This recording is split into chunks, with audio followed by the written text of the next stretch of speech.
Bharatiya Janata party के प्रदेश अध्यक्ष के अन्नमलई ने दूसरा ऑडियो क्लिप जारी किया है, जिसमें राज्य के वित्त मंत्री पीटीआर पलिनवाल त्यागराजन को सत्तारूढ़ प्रमुख को बदनाम करते हुए और मुख्यमंत्री एमके स्टालिन के परिवार पर भ्रष्टाचार का आरोप लगाते हुए सुना जा रहा है। ऑडियो क्लिप में, जिसे एनडीटीवी स्वतंत्र रूप से सत्यापित नहीं कर सकता है, स्पीकर को यह कहते सुना जा सकता है कि सीएम के बेटे और दामाद लूट का एक बड़ा हिस्सा ले जाता है। मंत्री बनने के बाद पार्टी के एक पद को छोड़ने के संदर्भ में स्पीकर को भाजपा के एक व्यक्ति एक पद नियम की प्रशंसा करते हुए और व्यवस्था की कमी के लिए डीएमके की आलोचना करते हुए सुना जा सकता है। प्रधानमंत्री नरेंद्र मोदी 30 अप्रैल को अपने रेडियो कार्यक्रम मन की बात के जरिए देश को संबोधित करेंगे। ये इस कार्यक्रम का 100वीं एपिसोड होगा। इसको लेकर बड़े स्तर पर तैयारी की जा रही है। उपराष्ट्रपति जगदीप धनखड़ आज प्रसार भारती द्वारा आयोजित मन की बात 100 सम्मेलन का उद्घाटन करेंगे। दिन भर चलने वाले इस कार्यक्रम का आयोजन प्रधानमंत्री नरेंद्र मोदी के मासिक रेडियो संबोधन के 100वें संस्करण के मौके पर प्रसार भारती द्वारा किया जा रहा है। कियान जोन के मंगलवार सुबह एक बड़ा सड़क हादसा देखने को मिला। इस हादसे में एक तेज रफ्तार कार ने रिक्शा चालक को टक्कर मार दी। टक्कर इतनी जबरदस्त थी कि रिक्शा पूरी तरह से क्षतिग्रस्त हो गया, जबकि उसका चालक कार के नीचे फंस गया। हादसा लुधियाना जेल में फिरोजशाह रोड पर हुआ। इस टक्कर के बाद आरोपी कार चालक ने रिक्शा चालक को करीब 300 मीटर तक कार के नीचे घसीटा। राजस्व खुफिया निदेशालय ने सोने की तस्करी के एक रैकेट का बड़ा फोड़ किया है और छत्रपति शिवाजी महाराज अंतर्राष्ट्रीय हवाई अड्डा पर 18 सूडानी महिलाओं के साथ साथ एक भारतीय महिला को गिरफ्तार किया है। एक अधिकारी ने मंगलवार को यह जानकारी दी और बताया कि विशेष खुफिया जानकारी के आधार पर डीआरआई के अधिकारियों ने हवाई अड्डे पर निगरानी रखी। जानकारी थी कि संयुक्त अरब अमीरात से मुंबई जाने वाली यात्रिकों के एक सिंडिकेट द्वारा पेस्ट के रूप में सोने की भारत में तस्करी की जा रही है।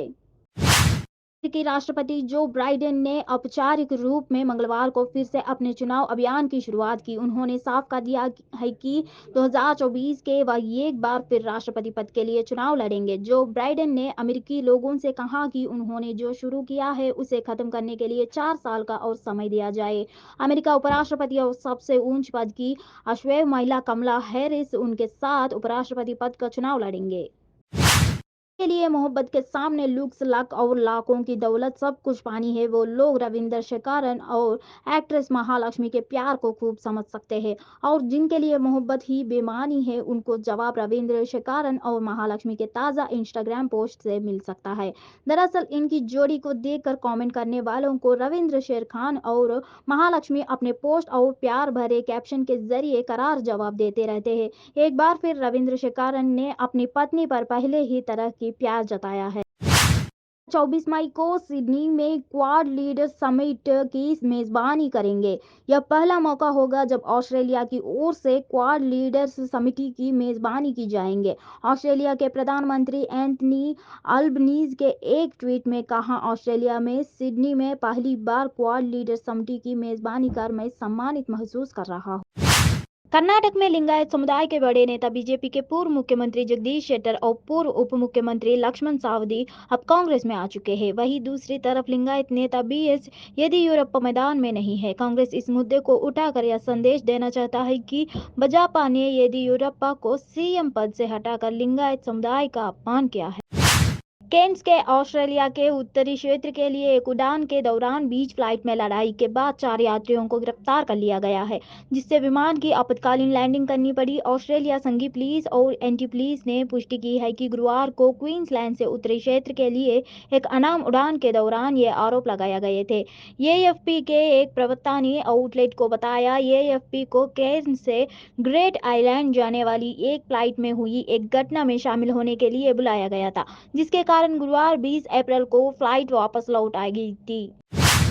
भारत सरकार महाराष्ट्र के पश्चिम तट पर मेगा ऑयल रिफाइनरी प्रोजेक्ट बनना चाहती है।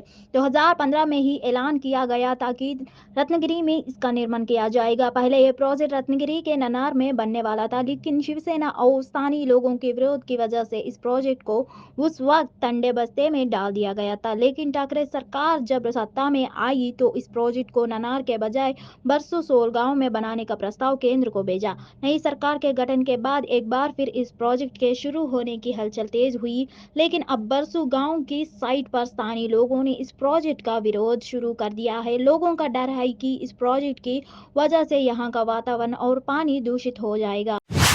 दिल्ली के पूर्व उप मुख्यमंत्री मनीष सिसोदिया की पत्नी अस्पताल में भर्ती है। तबीयत बिगड़ने के बाद उन्हें अपोलो अस्पताल में भर्ती कराया गया है।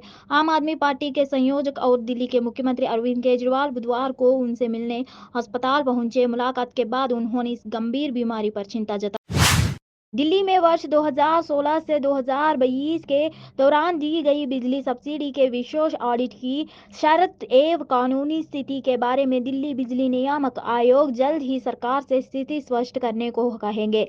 सूत्रों ने बताया कि बिजली सब्सिडी का विशेष ऑडिट करने के लिए उसे दिल्ली सरकार से एक सूचना प्राप्त हुई है, लेकिन इस कवायद के मकसद के बारे में स्थिति स्पष्ट नहीं की गई है। सूत्र के मुताबिक विशेष ऑडिट रिपोर्ट तैयार करने के लिए इसके उद्देश्य का पूर्व निर्धारित होना जरूरी है।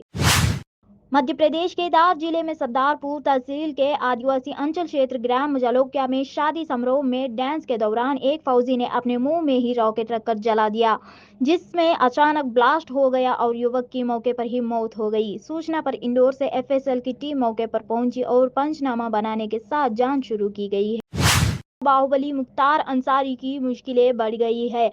आयकर विभाग ने 127 करोड़ रुपयों की बेनामी संपत्ति के मामले में मुख्तार अंसारी को पहला नोटिस जारी किया है। ये नोटिस उन्हें उत्तर प्रदेश की बांदा जेल में भेजा गया। आयकर विभाग की बेनामी यूनिट लखनऊ शाखा ने मुख्तार अंसारी को बेनामी संपत्ति कानून के तहत नोटिस जारी किया है। इस नोटिस में गाजीपुर में 12 करोड़ रुपए मूल्य की प्रॉपर्टी के बारे में जानकारी मांगी गई है। अगर आप भी देश की जानी मानी यूनिवर्सिटी इलाहाबाद यूनिवर्सिटी से कानूनी की पढ़ाई करने की सोच रही तो यह खबर आपके काम की है। इलाहाबाद यूनिवर्सिटी ने एलएलबी और एलएलएम कोर्सों में दाखिल के लिए फॉर्म निकाल दिया है। जो भी छात्र कानूनी पढ़ाई में डिग्री या मास्टर डिग्री लेना चाहते हैं वो इलाहाबाद यूनिवर्सिटी की ऑफिशियल वेबसाइट alduniv.ac.in पर जाए। वेबसाइट पर एलएलबी और एलएलएम दोनों कोर्सों के लिए फॉर्म अपलोड कर दिए गए हैं। एलएलबी और एलएलएम कोर्सों में दाखिल के लिए छात्रों को यूनिवर्सिटी की प्रवेश परीक्षा पास करनी होगी।